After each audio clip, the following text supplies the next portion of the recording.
Are you ready? Are we doing it? Yeah, let's go. Oh, hi. We can go. Oh no, I'll do the intro. This video, as always, is brought to you by our sponsors over at Badge of Honor Co. Badge of Honor makes martial arts themed clothing that is designed by martial artists, ran by martial artists. It is 100% local to Raleigh, North Carolina company, so especially if you're in the Raleigh area, be sure to support these guys. They've just dropped a lot of their designs that were their most popular in the t-shirts as unisex hoodies. So actually, by the time this video goes live, you guys will be able to go to checkout when you get something in your cart and apply a discount code for the channel. So if you go to checkout here, go right here, you can type SCRAP20. It should work all lowercase as well, but the way it was given to me is with an uppercase. So this will be the discount code for 20% off your order for supporting the channel and for supporting Badge of Honor, because it would really help me and it would really help the channel for you guys to continue to support this company that's done so much for me starting off my YouTube channel. So thanks again to Shazil and Alex and the guys at Badge of Honor for everything that they do. And let's get back to the video. Back to the Scrapologist, joined here by a very special guest today, the busiest man in mixed martial arts, possibly all of the martial arts, Trevor the Punching Bag Hayes. I'm shooting for being the busiest. And we're here in the newly crowned podcast room, or game room, whatever this is. Man cave at Gatsby's. Really should have gone for like the 3 wolf moon shirt instead of the 16 moon and no wolf, like, you know. It's like a lunar cycle. It's missing some wolves, definitely. I'm sure Yeah. Sammy, if Sammy was here, she'd say the same thing. Yeah, shut the wolf queen. But we Help are... me stay busy as fuck. Yeah, definitely one of the main contributors to your schedule right now. Absolutely. We're here because Gatsby's is getting involved with the martial arts community. If you'd like to kind of talk about what's going on. Yeah, kind of opening up shop next door, and this is your first time here. And you see, like, it's just kind of a dope spot to hang out at, very laid back, and if you know me, I enjoy a fun martial arts focused fight night. You know, like Hooters, no thank you. Mm-hmm. Did you ever come to Woody's? Yeah, we did those. We did a couple of Woody's. And we had like a lot of, like, you know, martial artists, coaches, like gyms in there. It's a good time. We played with it last time for the last UFC pay-per-view. Chandler, no, there was one before. The fight night. No, there was the pay-per-view before Chandler Oliveira. Slipping my mind right now. I remember we did that one here. I don't know. Sorry, I got a lot going on. Ferguson. Oh no, that was on the Oliveira card. Yeah, you know what? It was one of those big fight nights, and I'll say this: too much CT, too much sparring, dude, for both of us. We had a lot of people in here, and it was a good time, and it made me really happy just to have a good environment, just to hang out and enjoy fights. You know, we had a lot of people. It wasn't rambunctious. It was loud when fun stuff happened. Zhang Weili and Rose Namajunas was that fight night. Because I remember specifically that fight had the entire bar just erupt. And then we were back to watching the highlight and going, ooh, ah, and that was it. Yeah, plenty of room here and lots of TV. So if you're in the Raleigh area and you want to check out UFC 263 in person with a bunch of other people in a cool, chilled out environment. Gatsby's food truck is here. Brian's a savage in the kitchen. Gatsby's. That dude is a monster. I'm completely won over on this spot. Just looking at the amount of room and the kind of people who frequent this place is way better than going to like Buffalo. Oh yeah, dude. Like Tilted Kilt. Like no, thank you, man. Like no. But we're talking about the UFC 263 Adesanya versus Marvin Vettori Part 2 card today. Trevor hit me up and wanted to talk about these fights and get Gatsby's kind of on the map. So here we are. It's an awesome place to record video, and so far, awesome place to talk about martial arts. See some regular updates of already been talking about, you know, why you should watch this. We sat here and talked for like an hour about just random bullshit about martial arts before we even started recording. So hopefully we got all of the off-topic stuff out of the way early. So probably not. Who knows? We might ramble a little bit. But we're going to start off with the prelims. We're going to skip over the early prelims. I think the only thing we saw on there that we liked was the Frank Camacho Matt Frola fight. Yeah, that looks like just a fun fight. Fun little banger. That's going to be something you should pay attention to. Yeah. If you're getting ready, brushing your teeth, early prelims are on. You know, maybe pay attention to that fight, then get your Uber, and then get to Gatsby's. Yeah, both guys always bring it. And speaking of always bringing it, we were just talking about Mean Hakeem Dawodu. He's going to be kicking off the main prelims. only has that one loss in the UFC by submission. Yep. We went over huge Muay Thai background. What was his Muay Thai record? His amateur Muay Thai record was 47-5. 47-5. That's a lot. And of fights. he's from Canada, so he's a North American fighter. We were also talking about earlier, like, you know what, if you're from Europe or Asia, that's a weekend. But for a North American fighter, that's a lot of fights. He's up against Mazvar Evolov, who is the former Undefeated. M1 bantamweight champion. Undefeated. So, gives up his M1 title to come to Russian UFC. Russian as hell. Super Russian. Will probably have a bowl cut in this fight. Yeah, and we can probably expect some wrestling and some takedowns, because when you see a fighter like Hakeem, he's only got the one loss on his record via submission. Right. You know what he brings to the table as far as the striking and the Yeah, speed and the clinch work. Yeah, like looking at highlights of that kid, it's wild to see how good his range is. And if there's one thing wrestlers hate is dealing with outside strikers that they just cannot get in on, interrupting that strike to takedown rhythm. And with that kind of fundamental striking background, that could be a very fun type matchup for, you know, what MMA is nowadays.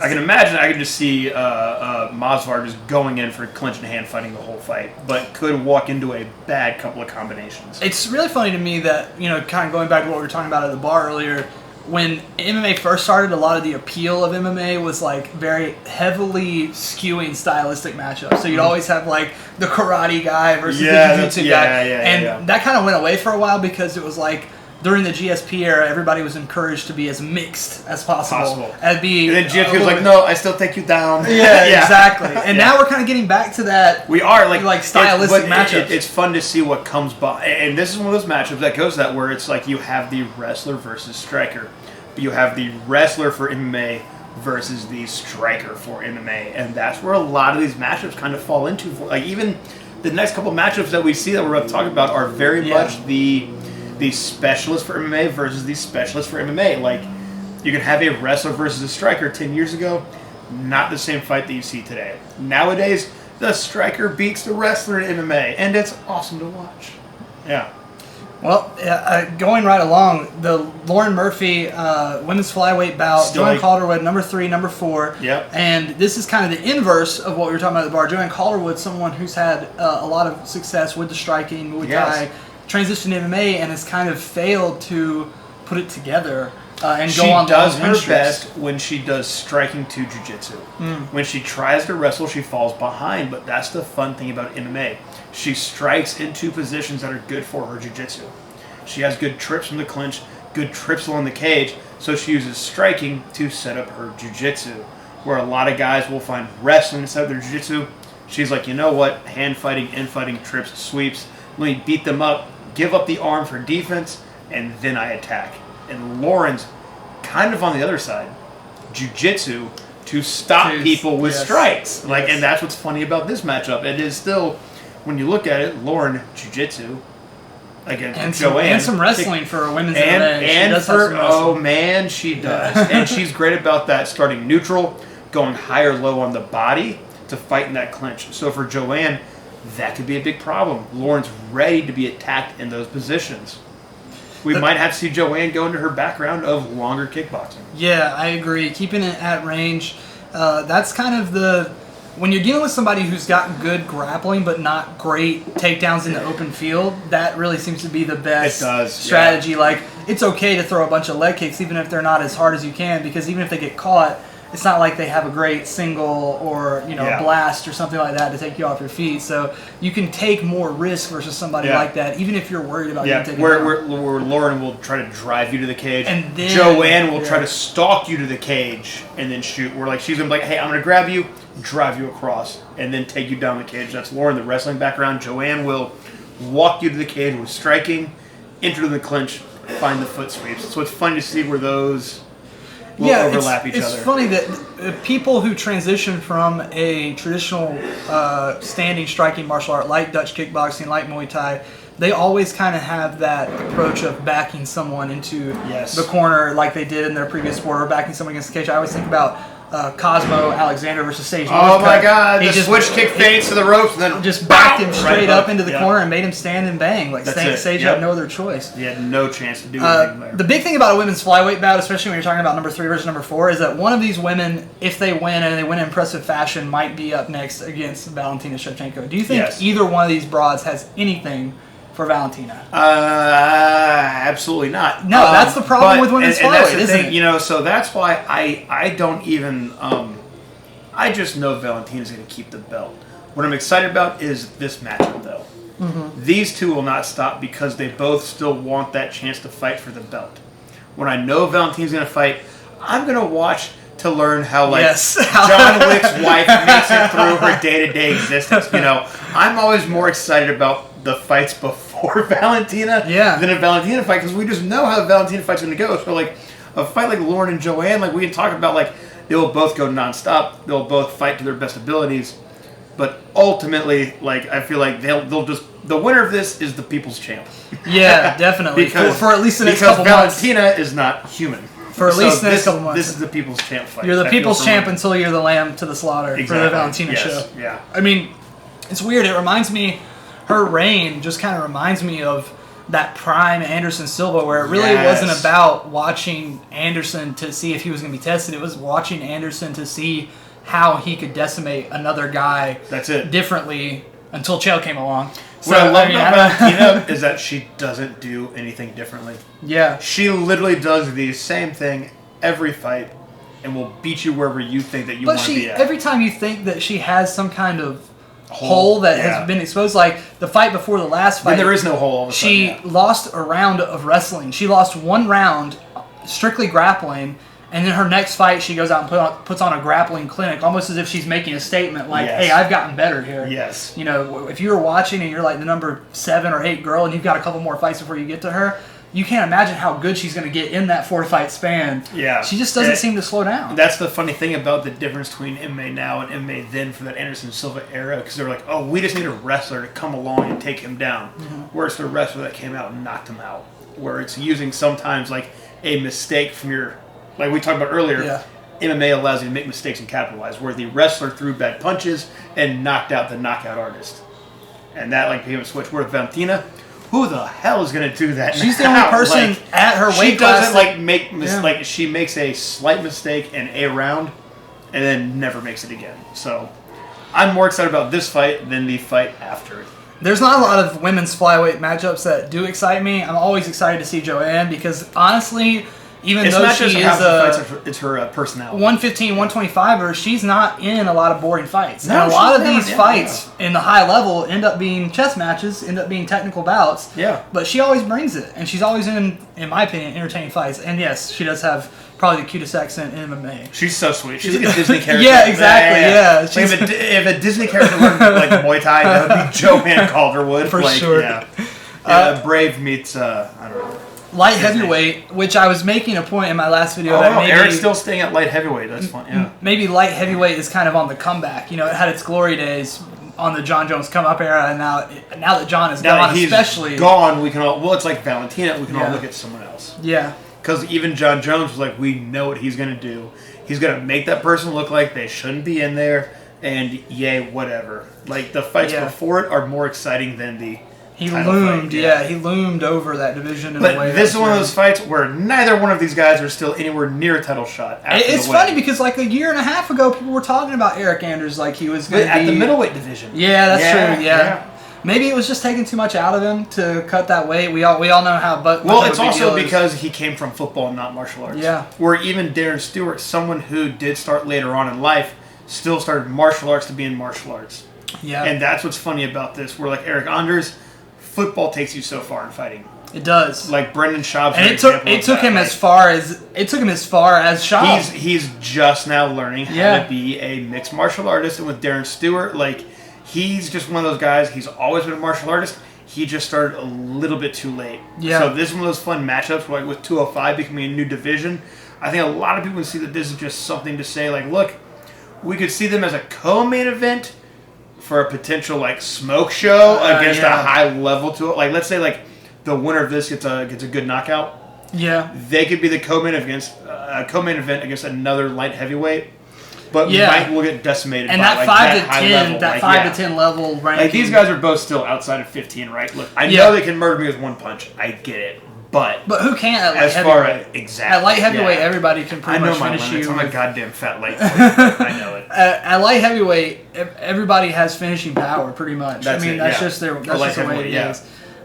It's starting to get... But Eric doesn't have that same power at 205. No. Darren definitely has that power, so... I feel like this could look like Eric versus Khalil Roundtree. Yep. But it could be a bit rougher for Eric this time. Yeah. Where I don't know if he can keep coming forward at someone like Darren Stewart. Where like Khalil Roundtree is another example. Like Khalil is kind of like an American version of Darren. Yeah. In that respect of athletic guy that got into martial arts late, has always been a fighter, and can fight. You still have an advantage above the football player. I wouldn't necessarily... I mean, Khalil was an athlete in his youth, but between the age of 20 to 28, he was like 300 pounds. Yes. 320 pounds. So, he did have a long period of trying to get just all of the weight off, and then he was on The Ultimate Fighter, and I remember on The Ultimate Fighter watching him and being like, this guy's got some potential, and it took him a little bit longer to kind of put everything together, but now I feel like he's turning the corner, especially after when he knocked out Gokhan Saki. I was like, okay, this guy can fucking stand and bang. Like, this guy just knocked out one of the best standing artists in this weight class, like, of all time, in another sport, obviously. But yeah, light heavyweight has got some exciting players in it. Yeah, Eric, he doesn't have that athleticism you were talking about from football. It mattered a lot more at middleweight too, because he was a bigger guy, obviously. But football players are also used to walking around heavier than they should be. Heavier, than they really should be. Football players, they pick you up like you're a child. Yeah, definitely. So I mean, it's probably going to be a banger. We all know, I mean, what do you like about Darren Stewart's style that you think is going to make this exponentially rougher for Eric, like you said? He's patient. Yeah, definitely. He is so patient. Where Eric is just like he wants to sprint nonstop. So does Khalil. And so does Khalil, and that's where like Khalil beat him to the technical sprint. Where with Darren, being the naturally bigger guy, being more patient, I feel like it could be like the Khalil Eric Honors fight again, but it might just be a bit more painful for Eric to walk into tighter, more calm combinations. Where Darren is just always behind his shots, even going forward, still in on his shots, just patient. 2 3-piece combination to 2 3-piece combination. And I feel like, oh man, Derek could just like 1 and 2 the fuck out of Eric until there's no more. It could be. And we've seen Eric kind of like doesn't have necessarily the strongest chin at light heavyweight either. No, it's funny. He gets dropped, he always gets back in. Yeah, definitely. He's tough. That's what I don't like to see. To be honest, is like I can see Eric getting dropped by a lot of 1s and 2s into like a second round TKO. Yeah, if I remember correctly, Lyoto dropped him with like a jab. Oh. Or like dazed him with one, and it's just like one of those things where you see somebody get dazed by like a stiff jab. And that's the benefit to football players, because they take the best shot you throw and they take it again. Mm-hmm. They just keep coming forward. They do. Like at heavyweight, at these like light heavyweight, middleweight football players, they can take your best shot and come back from it, but that's not exactly a fighting style. Well said. That's the tough. Does that make sense? Yeah, it certainly does make sense. I think that's exactly what we'll see play out here. I mean, but that's why you can win fights as a football player. Sometimes Darren Stewart reminds me of like a 100+ pound, or like a 200+ pound version of Leon Edwards. Thank you. Yeah, yes, like great way, and we'll get into that fight later on. Yeah, tonight. But that is a great point to make. That he is very much like that. The London striking scene has always been calm and patient. They've never been very big, high volume. It's always like consistent 1, 2, 3-piece combinations. So, and that's a great comparison. I didn't even think about that. And we'll talk about, obviously, Leon Edwards and Diaz a little bit. It'll be fun. But we got the people's main event, as some people like to call the main event of the prelims on ESPN. Yeah. Drew Dober coming off that loss to Islam Makhachev, of course. Who can blame you for losing to Islam? A whole different kind of animal. Drew Dober's in the fight going, oh. Right. By the third round, he was just like smiling again. He was just like, I'm fucked. Cool. All right, going up against Brad Riddell. So obviously a very different fight. Who I love following in the kickboxing and Muay Thai scene. Yeah. And when I saw him get into the UFC, I was like, oh yeah. Like Brad Riddell, he's one of those guys like Drew Dober will not be champions, but will always make sure the other person is honest in their approach to the fight. Like that is, these guys have to be on to fight each other. Pretty much the exact opposite of a fight from Islam that you could ask for if you're Drew Dober. Dude, exactly. So, this is way more up Drew Dober's alley, though. Where, definitely. Brad, even though he's the more accomplished striker, does leave himself open. Drew Dober is so patient. He is so calm. Like, his face doesn't change. He likes the chaos, too. And he does like the chaos, where Brad is still a bit more, like, heavy-handed in the chaos. Drew is very calm in the chaos. So this is, I'm wondering who's going to run into who's punch first. Drew's wrestling against Brad's counter wrestling. Interesting because it's very much more based on Brad leads his defense with footwork.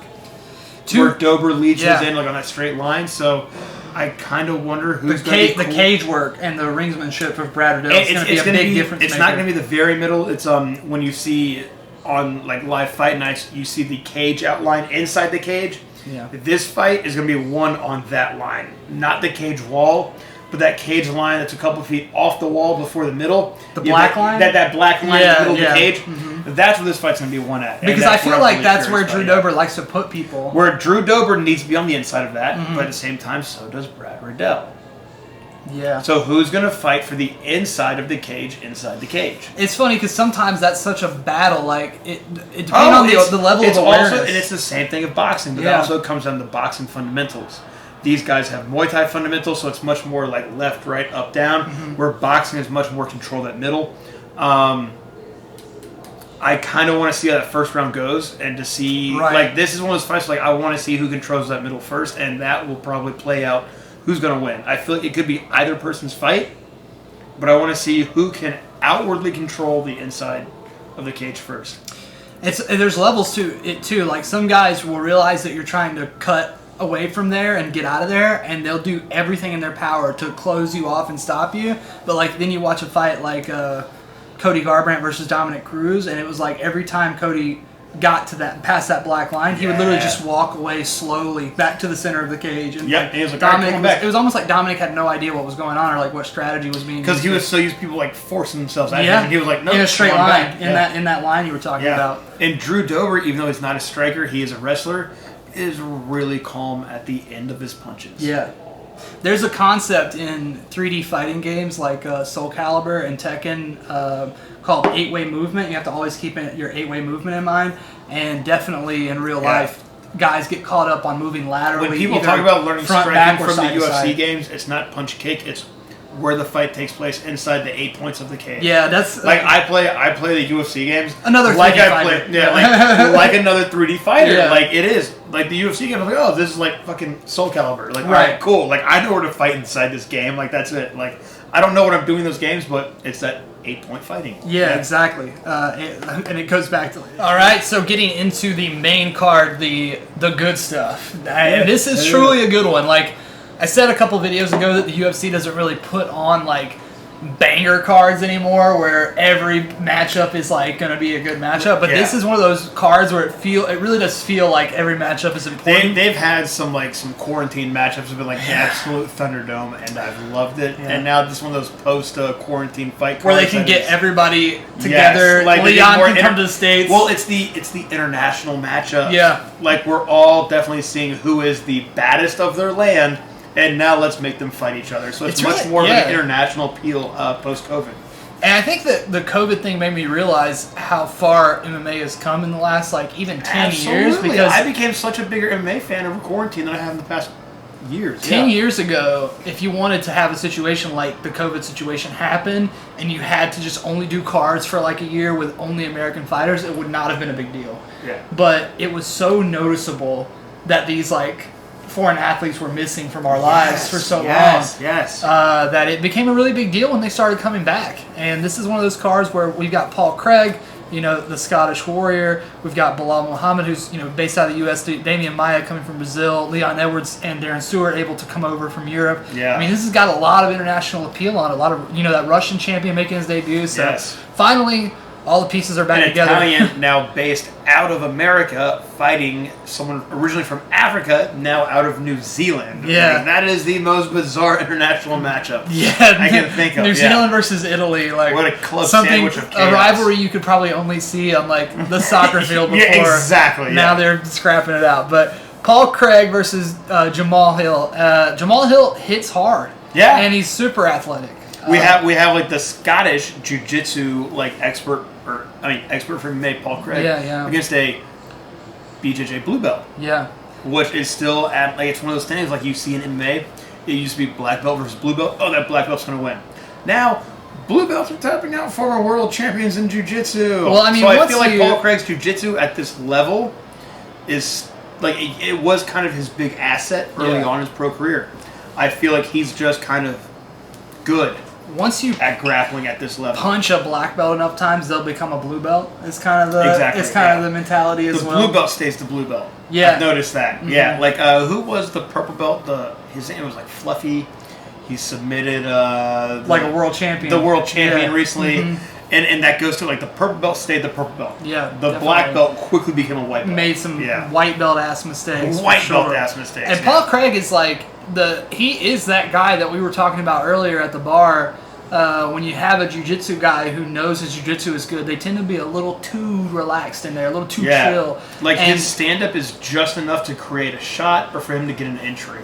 Yeah, or even, I mean, he doesn't really mind people shooting on him. He really because doesn't. It's not like there's a lot of guys at this level in like I don't think Jamal Hill's going to shoot, though. Right, of course. Yeah. Like, and Paul Craig will run into problems when he has to force the entry on a looser striker that can step back in the and pocket. Have power. Exactly. Jamal Hill is big and long and can have some power backwards. I think the hand fighting is going to matter a lot too, because if Paul Craig can effectively hand fight, it doesn't really matter that he doesn't have great wrestling because he'll stop a lot of the big, powerful straights that Jamal Hill's known for. I mean, that's how he's finished guys, really, is like hitting them with check hooks and crosses. And if you are worried about all this shit going on in your face, then you obviously aren't going to be able to like really set up some shots.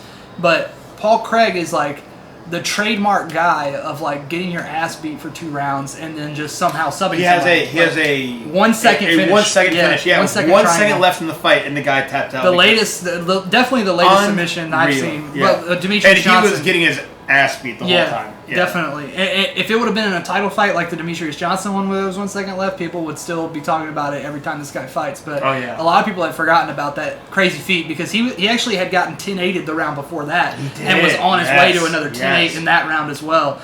But yeah, Paul Craig, there's no doubting the guy's toughness. The entire time he's been in the UFC, like he kind of came into the UFC the same time period. He wasn't on that same season of The Ultimate Fighter, but the same time period as Khalil. And I remember when they fought, I was like, damn, why is the UFC setting these two guys up? They just got here and they both seem like they're going to be top 15 guys. Yeah. And I really feel like that was a mistake. And now we're kind of seeing Paul Craig. Now he's back at number 14.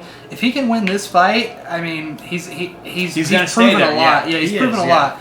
But Jamal Hill is surging. He's a young guy. He just got here. The 2 fights he's had in the UFC have been blowouts pretty much. So he's got a lot of momentum. Jamal Hill crashing his way into the top 10, but especially that might be as far as he gets. A first round finish here would do a lot to get him there. Yeah. But yeah, but it's like the inverse for Paul Craig. I feel like if Jamal Hill gets a blowout, he skyrockets. Yeah. If Paul Craig gets a blowout in the first, it's Paul Craig. He armbarred him. He caught him or something. Like that was supposed to happen. Yeah, he's gate successfully kept. Yeah, exactly. Our next one, Snickers. I actually honestly didn't even know that Damian Maia was not retired before they announced this fight. It's funny to forget that he is not retired because sometimes. I really thought he fights every other year now. I really feel like every time he fights, people are like, "Well, that's probably the retirement fight." Like he, like he just beat Ben Askren, 3 rounds nilch. Outboxed him, and you're just like, what is happening right now? But that was like 2 years ago, it feels, or a year and a half. It feels like a long-ass time ago. And he's fighting Bilal Muhammad, who had a really good showing on that short-notice fill-in fight for the main event. His new nickname is Kano. Because his eye is missing. Yes, So, because he got his eye cracked in that. How weird is that to be like now, like the fight underneath the co-main event of like the guy that just poked you in the fucking eye? I feel to death. like that would piss me off. Well, I feel like if he wins, he's going to call out Leon no matter what. Oh, he's going to. Yeah, And like Bilal, like I like that man. He is just the working man's fighter. He's so game. He is such a working man's fighter. He's always game. Like, he doesn't have anything that stands out besides his work ethic and heart. And that's what I like about him. But that's also what you need right now to beat Damian Maia. Yeah, it's one of those situations where... However, Damian Maia can still, like, break all your toes off in, like, one submission. It's like that Dagestani effect. He's one of those guys where as soon as he touches you, you know he's different. Yes. He's different. Like, he grabs a hold of you, you're like, oh, no. Yeah, like, especially for being as old as he is and as, like, 42? seasoned as he is. 42? I believe he is 42. Yeah. Let's see here. Still ranked number 7? Is that right? Oh, yeah, I mean, they kept him in the rankings because he has been in the top 10 for over a decade now. I remember watching him versus Gunnar Nelson and being like, he can't. He's 43. Yeah. But you know who's fighting tonight? Is Francisco Trinaldo, who I believe is the same age. No, is he fighting tonight?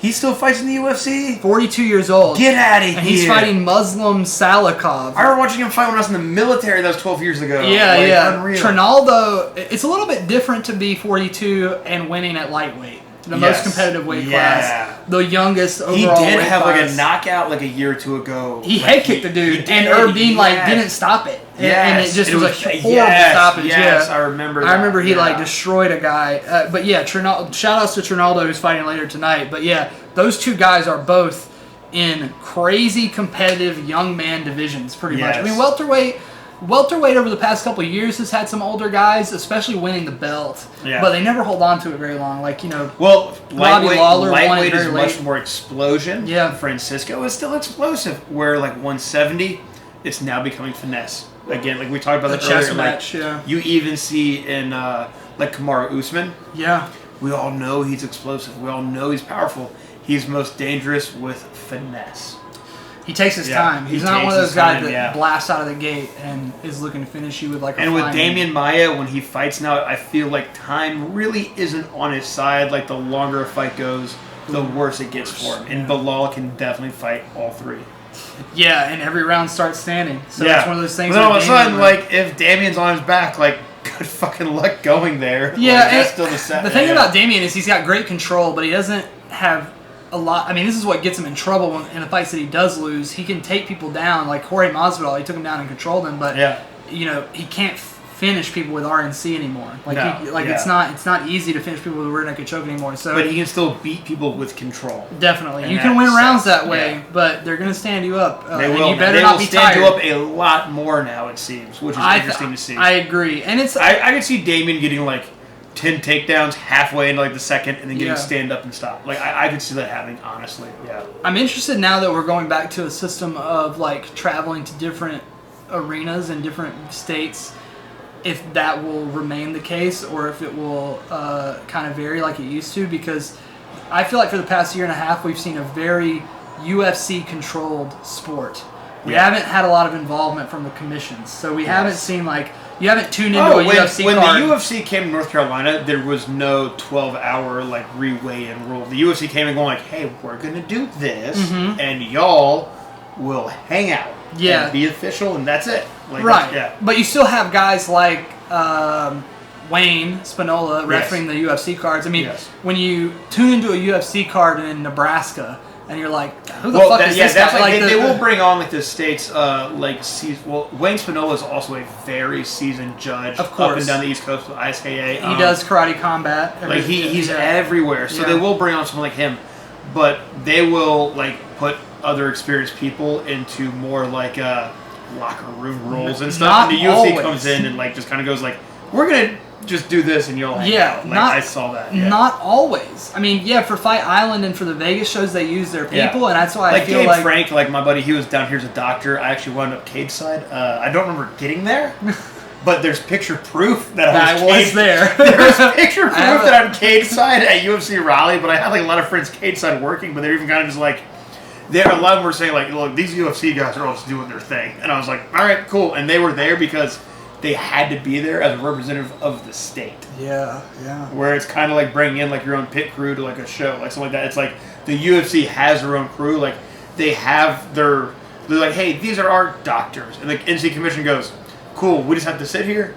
All right, we'll do that. Yeah, maybe you could shed a little light on this question as well. Like, Absolutely, you watch a show for the UFC over the past year, and you just hear the same names for the judges' scorecards, and you hear the same people fucking up the judges' scorecards. When the UFC comes to town in a place like Raleigh, the judges that get used are representatives of the state, are they not? Sometimes. Okay. If the UFC knows that you have a dog shit commission, they will bring your own people in. Indiana. But like case in point, the North Carolina Boxing Commission has some great people like Wayne Spinola, Donnie like Jessup. Larry Carter, like Donnie Jessup, very seasoned guys, and they will put them on as like their like referee roles and stuff like that. Like absolutely, because like Herb Dean, Blake Grice, these guys like Blake Grice out of South Carolina, like. They're not Kevin McDonald up north. Like he's been in fights. Like they're not always on call, so they will definitely use a state's more seasoned referees. And they don't make a lot of money to go out and fly. For judges, they will sit there and tell you for certain fights, like absolutely fucking not. Your state will not sit in on this fight. Like, and that is a big thing. Like the UFC kind of keeps it low key, and like other shows where they will bring in a certain judge to work in a state. Like, hey, you pay for their sanctioning license, they're good to go. Like, in that state. In that state. So you have to be licensed in every yeah, and they've made that happen a couple times because certain states have judges that should not be getting paid for what they do. I mean, South Carolina, Virginia, you can say the same thing about Vegas too. But no, it's true. Like you see certain names pop up on certain fight cards for fights. You're like, that wasn't the name for 4 fights before, but. Yeah, it's worth paying attention to. Yeah. So when I went to, and we saw Larry Carter, like he was walking people out for the fights here, but he's also a great referee. But also, like he would have his position with 20 years of experience plus. Yeah, absolutely. Yeah, I mean, a lot of these guys, just because you don't see them on the big shows, you can, like I said, like it was a trip to me to be scrolling through my Facebook feed and see Wayne Spinola out in China doing karate combat. That's pretty fucking crazy. Yeah, he's been everywhere. Yeah. So these guys, there's a lot of unsung heroes out there, especially in the in every state, in every sport too. Yes, they don't make a lot of money too. I mean, I'm sure the UFC pays for them to come out, like travel expense wise, but as far as what they actually get paid for the event, it's usually not a lot of money unless you're like an Herb Dean or somebody like that, and even then, it's less than what you might have your expect. UFC fee. Yeah, because they can afford it. Yeah, I think Big John, when he quit reffing, he did a podcast where he kind of talked over what exactly he would make per show, and it was usually, even for like a big show, like at the Vegas, the pay-per-view, Conor McGregor, it's gonna be like $5,000 at the most. So I mean, these guys don't make a ton of money. People will also say like getting paid $5,000 to ref fights is also the coolest fucking thing. 100%, but like Blake Grice, think about the responsibility. I've seen Blake Grice grow from like fighter to like gym owner to referee to someone gets flown out to Abu Dhabi. You see him on these like Brave FC fights and stuff, and he's like, "Look, man, like it is not exactly financially beneficial. I wouldn't pass it up for the world." But that's why they bring those guys on, because they know they'll make the right calls. They love the sport, that goes a long way. People can tell when you're genuinely passionate about the sport for sure. And like for judging, you can go and judge in other states. Trust me, wink, wink. But you have to show that, like, you can, like, I mean, I judge out of state all the time. Like, but it's like if they show, like, in Myrtle Beach and stuff like that. Yeah, and it's one of those things like, well, like, you can go and do it. Like, just be available. And they'll ask you, like, hey, like, you should be available this weekend to come and do it. It's a lot like being a fighter in ways. Yeah. If you stay ready. And that's why people like Frank Trigg that used to fight make such good judges.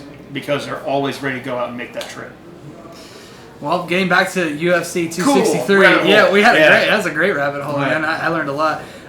Leon Edwards versus Nate Diaz. This is the one. Oh my goodness! This is the one. Honestly, this is the one when they moved it. For this fight. When they moved it from last week to this card, it became like a true banger card. It became like a true card that just had having like these three is like the last one was like, ooh, that's a banger headliner. So I know you probably have a lot to say about Nate, but let's obviously start with Leon because he's more up your alley as far as Masvidal 1.5. Yeah, you think so?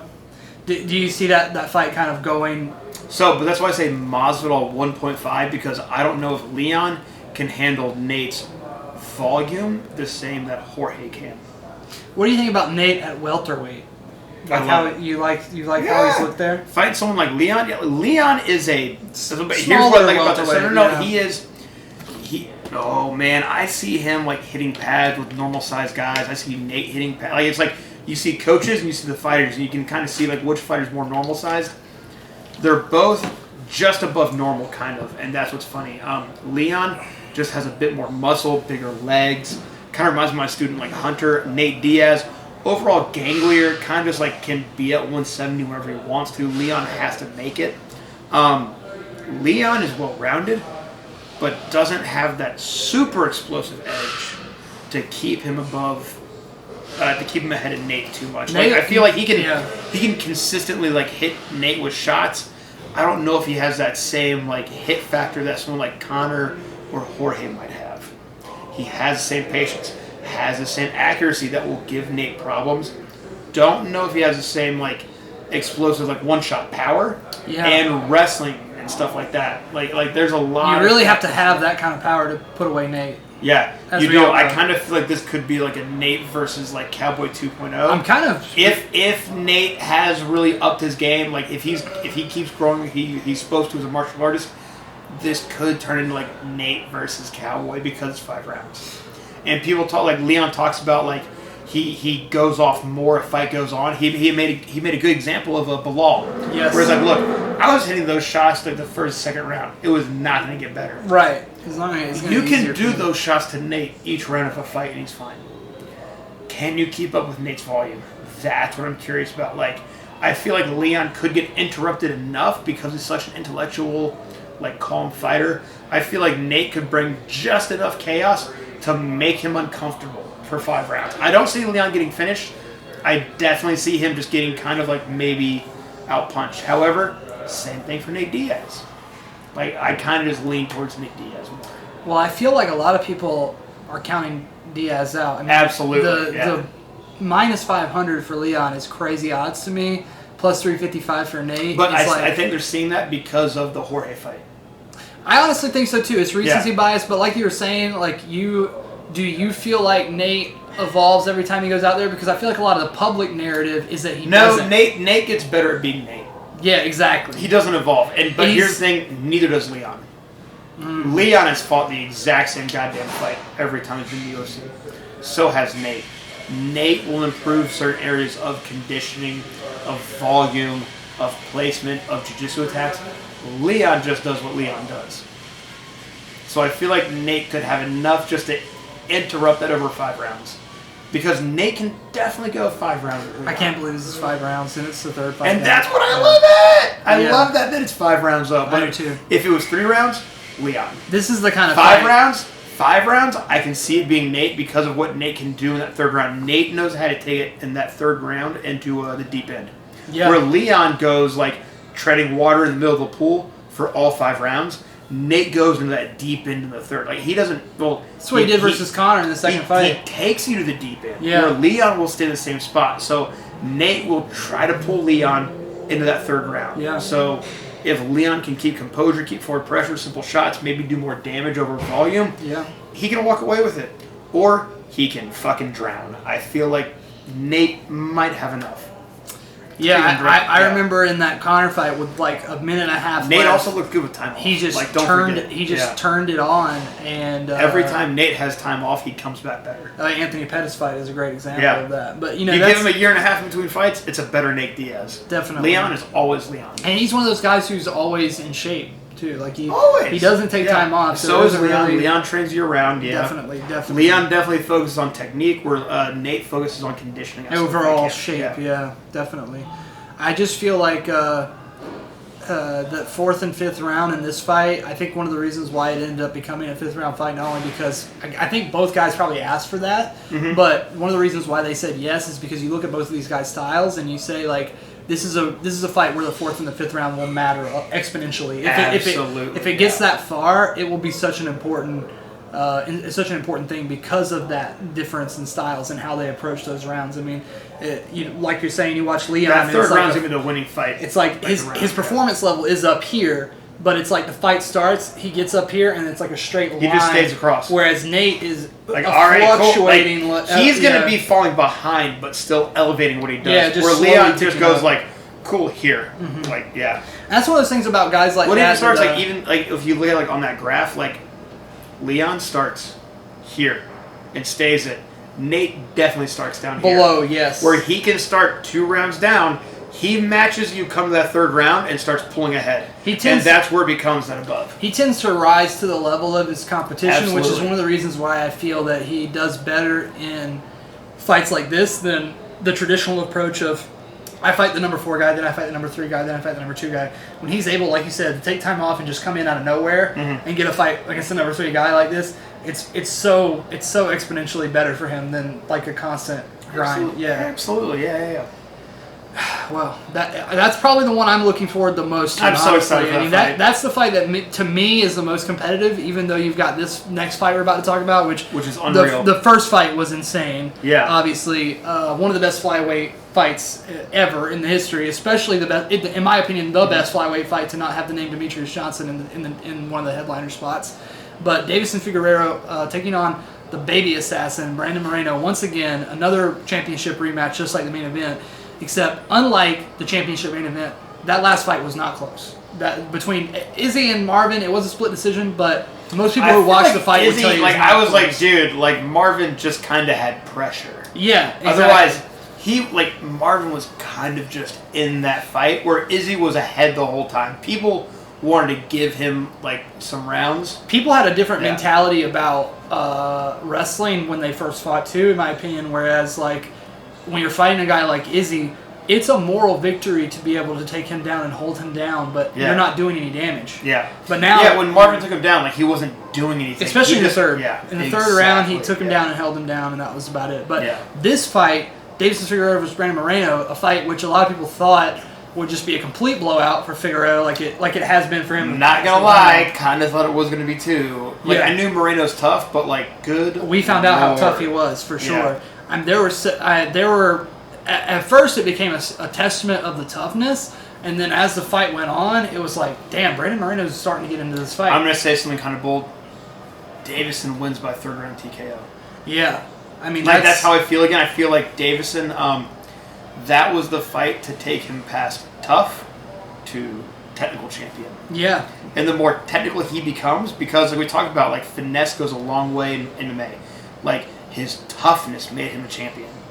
Yeah. If he can put that toughness to his finesse, I feel like he could stop Brandon in the third. And like I saw in that fight, like the only thing that held him back in the fight is that he would try to throw harder, try to be tougher than Brandon.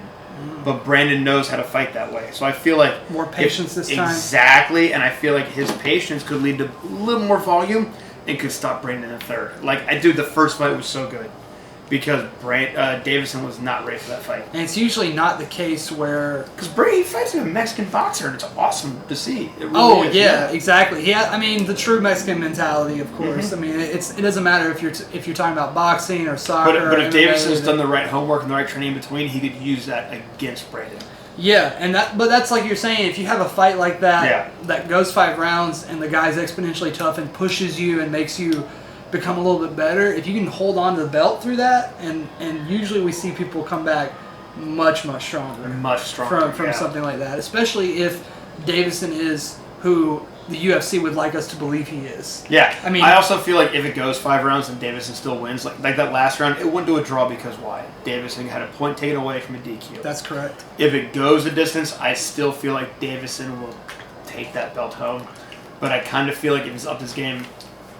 Even marginally. Marginally, yeah. I'm interested to see what, if anything, Brandon Moreno does differently this time out, because one of his greatest strengths, in my opinion, is his back control, his scrambles, and the grappling. And he was doing well enough in that first fight where there wasn't really a lot of need for that. But if he goes in there with like a little bit more confidence and he's not just like kind of waiting to get hit, then maybe he can force some grappling in this because I can also see these guys coming out and just doing the exact same goddamn fight all over again. Yeah, because I could too. We do that. We like because when you see South American versus South American, it's much more of a prideful thing, like an American versus a Canadian almost. Yeah. I feel where and like, they're gonna come out and do the exact same fucking thing. And these guys are almost very stereotypical of their nations. Like Davison Figueiredo is a very typical Brazilian personality fighter. Like he reminds me a lot of like the cold era Aldo. Yes, in many ways. Thank you. And Brandon's very much like every boxer out of Mexico City. Yeah, definitely. So I think that you're right. We could just see two guys that are just too stubborn to really try to do it. They're like, all right, we're going to do this again. Like they're going to start off and it's round number They 6. probably both feel that they won the first fight. Like both of them probably feel that way. 100%. So 100%. when you feel that way, it can be a little dangerous because you don't want to change anything and the other guy might. But yeah, I think you're absolutely right. There's a very high possibility that even though this is the highest level, just because who these two guys are and what they like stand for as fighters, might just see another fight of the year contender banger. Absolutely. With just craziness Which all over the place. I'm always down to see some flyweights and fight of the year contenders. Of course. Just chaos. Especially when they hit as hard as Davison Figueiredo, who's kind of an anomaly at that weight class for sure. But then there's the big boy, the last stylebender returning to middleweight after an unsuccessful venture up to light heavyweight, which I feel, for me, I think that's huge for him because like it's out of the way now. Yeah, it's out of the way. Light heavyweight doesn't have to worry about him taking the belt and then like mixing between the. I think is going to get upset because he's going to run into someone that's been working wrestling for 205 and now he's fighting at 85 again. Yes. Where like the first time those two fought, Israel wasn't ready for that wrestling at 85. He's more than ready for the wrestling at 85 after how he fought Kevin Gastelum and stuff like that. Yeah. And now after getting ready for like wrestling at 205, we might see Marvin like shoot in to a wall. Like you've seen wrestlers like shoot in and get stopped on a forearm and just go, "What was that?" That I could see that happening a little bit. I think Israel, especially after that last fight, Israel wants to put on really underselling his takedown defense. Yeah. Like his takedown defense. He wants to make a statement. I feel in those 85 fights, he was impossible to even clinch with. Yeah. And we kind of saw an anomalous performance out of him at 205 because while he did look fine, he didn't look like himself. Yeah. And he was grappling. He just literally looked like the smaller guy. Yeah. Yeah. I mean, he's one of those guys if who. If Jan Blachowicz was Marvin Vettori's size, that would have been a knockout for Izzy. Like, he's long and tall for middleweight, but he's not very thick. No. So, you fight a guy like Marvin Vettori, he's like twice as wide as Israel. Yeah. When he fought Jan Blachowicz, but then you got Jan, who was also twice as tall. Like, when you see him tie up, you're like, how is this the same weight class? Exactly. So, I think that Izzy coming back to middleweight is really good for him. Mm-hmm. This is a great fight back at middleweight for him. I like Marvin Vettori's drive, but he's also done the same thing. I find him to be since that Izzy fight, he saw I'm good enough to think I can beat that guy, and he's gotten a little bit better, but he does the same thing. I wouldn't say he's one-dimensional. I would say he's two-dimensional. He's two-dimensional. Whereas he's been the same two-dimensional since the Izzy fight. Izzy is beyond 3D. It's like 4D chess. Yeah. Especially if you don't manage to put him in situations that he's uncomfortable with. If you fight a fight where Izzy is comfortable, like the Paulo Costa fight, where you're basically giving him the exact kind of fight he wants, where you're going forward and you're in the pocket the whole time and you can grab on your wrist and shit, then he just looks so fluid and so comfortable in there that it's like, how could you imagine anyone standing and striking with him and beating him? Yes. So, I mean, we all know what Marvin has to do to make this fight a fight. He has to find a way to take down Israel early, first 2 rounds, and hurt him, clip him bad. Yeah, he has to clip him bad to really make this competitive. He doesn't have the snap and speed on his combinations to crack him like Kelvin does. Not in the pocket. If they're going to try and train him to Kelvin's blueprint, it's not going to be a good time for him. And I really don't feel like Kelvin put a blueprint out for Israel because they had a scrap. Me being a coach, I could see, Rafael Cordero is a great coach. Cordero, did I say it right? Cordero. I believe, yeah. Rafael Cordero. There's a lot of... That Brazilian shit, man. But, he will sometimes, I feel like, kind of get okay with a certain blueprint across the board. Like, for a while, Shogun and Vanderlei fought very much the same way in Pride. Yeah. And I kind of want to see... Exactly. Yeah. And I kind of think that maybe he might try to train Marvin. Like Marvin could be a Kelvin 2.0, but I don't see that. Do you see what I'm getting at though? Like, yeah, I feel like he might try to make them try to run the same blueprint. As a coach, do you see that Kelvin Gastelum fight, and you see opportunities where it could have gone better for Kelvin, and that's where the blueprint comes from? If Kelvin fights, or if Marvin fights like Kelvin, Marvin's gonna die. Because my thing is he's not loose. He doesn't have the same speed and snap inside a tight pocket space. Yeah. He doesn't have that same thing that Kelvin had. From my perspective, I'm not a coach, but if I was trying to think about it from a coach's perspective, I don't really want my blueprint or my strategy to go in there and have a fight of the year with Israel Adesanya. No, not at all. It's yeah. to have. But I feel like Rafael, like coming from that shootbox pedigree, Yeah. they want that, and that is not the fight you want with Izzy. And that's a great point. Like you don't want that fight of the year contender. Like don't make it a hook fight with someone like Izzy. Shootbox is known for winning hook fights. Like they can fight an entire round with nothing but hooks. Don't do that with Izzy. Like you see what I'm getting at? Like that might make fight of the year. Definitely just make it a fun round. Yeah, especially when you're in that 4th and 5th and you've taken like 120 plus significant strikes to the dome. Yeah. And you're looking real dizzy out there. I mean, I honestly think that Kelvin should have been stopped several times in that 5th round. Oh my goodness, I really felt like it was allowed to go to the decision because of how valiantly Kelvin had fought up until that point. Absolutely, yeah. But it's one of those situations where it starts to get hard to watch, like you were saying. Yeah. And what are some of the things that Israel does in a fight as kind of a striking specialist that you look at and you say, like, this guy, we were talking about how kickboxing and Muay Thai at the highest level in MMA is like equivalent to an early pro level at best in the other sports that they come like high level amateur. Yes, exactly. But you said that Israel was a different animal. So what are some of the things that you see that him doing that make you go like, this guy is the same guy in the ring as he is in the cage? It is how he keeps a person literally at the end of his fist. Just the range control. That consistent end of the punch space. The way he does that, like that is just beyond. Like that's that beyond pro approach that he has. A lot of good strikers can keep a person in front of them. Yeah. But to literally keep a person here and avoid, like their hand does not leave your face, but they avoid all your strikes. That's something that Izzy brings to the table that no one else can replicate. That Derek Brunson fight is where I always think about that because he was he only just moving forward, he was moving around Brunson like 8-way movement, but all at optimal range for both strikes. Everywhere he puts himself, like it is insane to have that kind of long offense, long defense at the same time, in the same moment. And that's what makes him special. And he gets better at it. Like, he really does. Like, seeing that Paulo Costa fight, I just went, oh, no. Yeah, like, I kind of would hate to be the person who welcomes him back to middleweight. I really kind of feel like, but that's me being around fighting as long as I have, that's how I see this matchup, where they go, okay, of course, like, this is the number one guy. We can make hype off of it because of the first fight. You do not want to be the guy coming back to fight Izzy at middleweight right now. And so with Marvin, I kind of feel like this will be that fight where he will keep Marvin at a space he's never been at before. So, let's say Israel does get through Marvin this weekend. What do you think is next for him? Let's see. Because he's already beaten Robert Whitaker. He's already beaten Paulo. Jared Cannonier is out there, but he has to beat Kelvin Gastelum. I wish that he and Kamaru weren't like homies they were, because I wish Kamaru would go up to middleweight where he could easily fight him. It sucks because I feel like Izzy, he walks through like what?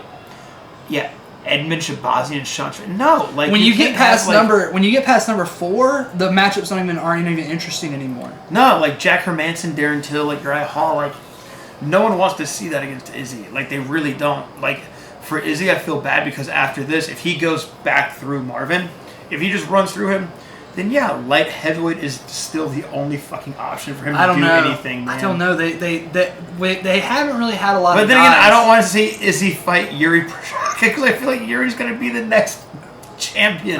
Traditionally, when the guy goes up from the lower weight class to the higher weight class, they won the belt. Yeah. In the super fight era, starting with McGregor, obviously. Yeah. But traditionally, when that has happened, so we've not had a guy in the super fight era, especially one with the star power that Izzy has, lose So we don't know how the UFC is going to react to him if he beats Marvin this weekend.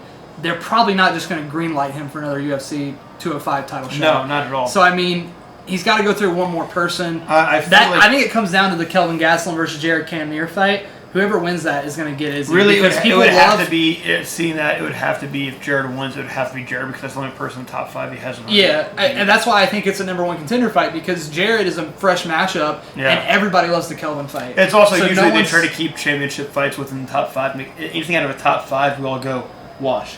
Anything within top 5, we go, ooh, maybe. Jared still being in that top 4. I honestly didn't know that Jared was top 4 still. I think that has a lot to do with the fact that they were getting ready to put him against Paulo Costa, and then Paulo Costa pulled out.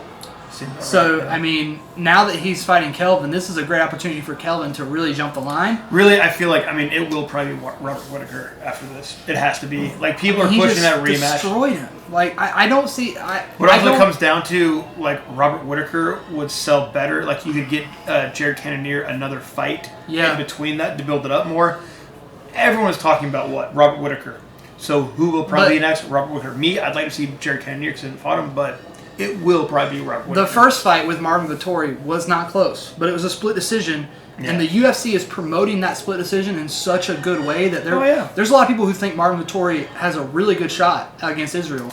Like, a very, very good shot. The odds reflect that much.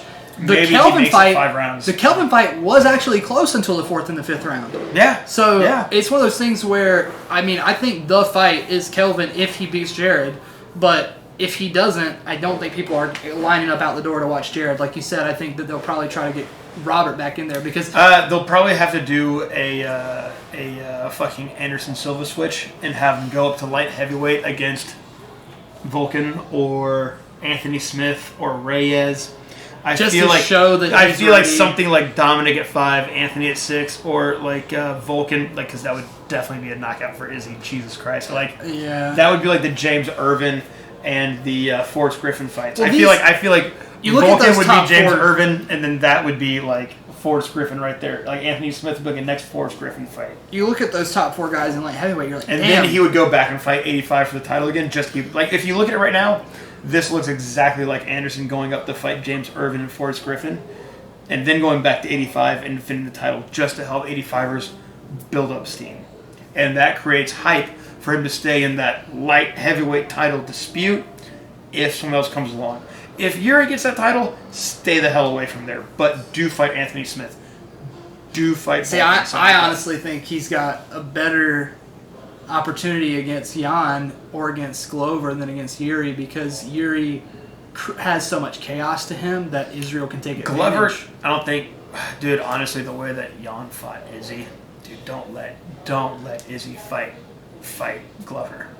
I agree. Don't let that happen. I agree. Okay, keep Izzy away from Jan. I feel like from Glover, from Yuri. Yeah.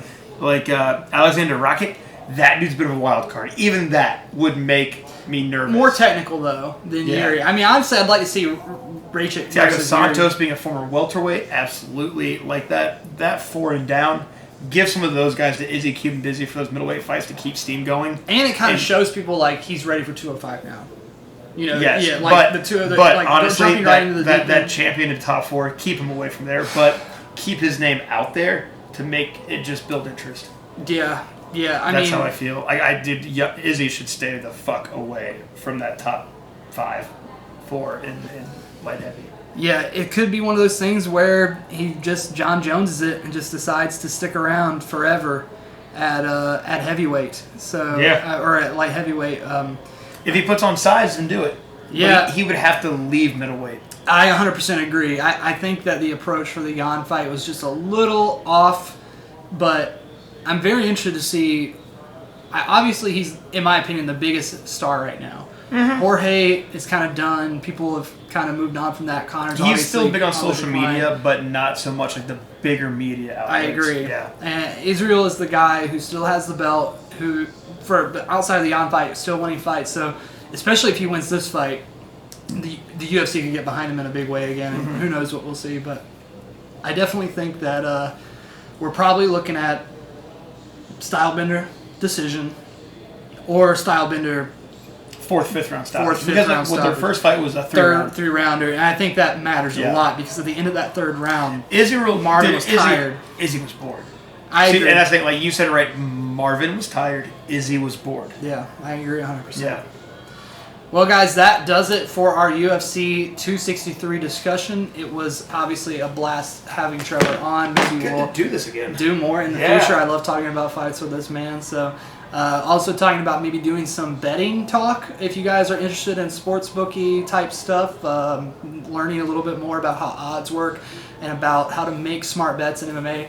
That might be a thing we do on the channel upcoming here soon. So keep it tuned. Be sure to go to badgeofhonorco.com and use the code SCRAP20 for 20% off your order. I'm Dylan McGrath, the Scrapologist. He's Trevor Hayes. And we'll see you on the results show. You want to do the results show with me, too? Ooh, hey, there you go. We're going to watch the fights. Can we do it 1 a.m. in the parking lot? Like, this is set up on the trunk of the car. 100%. Like, I'm going to be here to watch the fights. Might get a homeless guy to come by and give us some 100%. tips. Yeah. All right, so we'll see you guys then. We'll be back At here the at after Gatsby's show, yeah. for results. Thanks for tuning in, guys.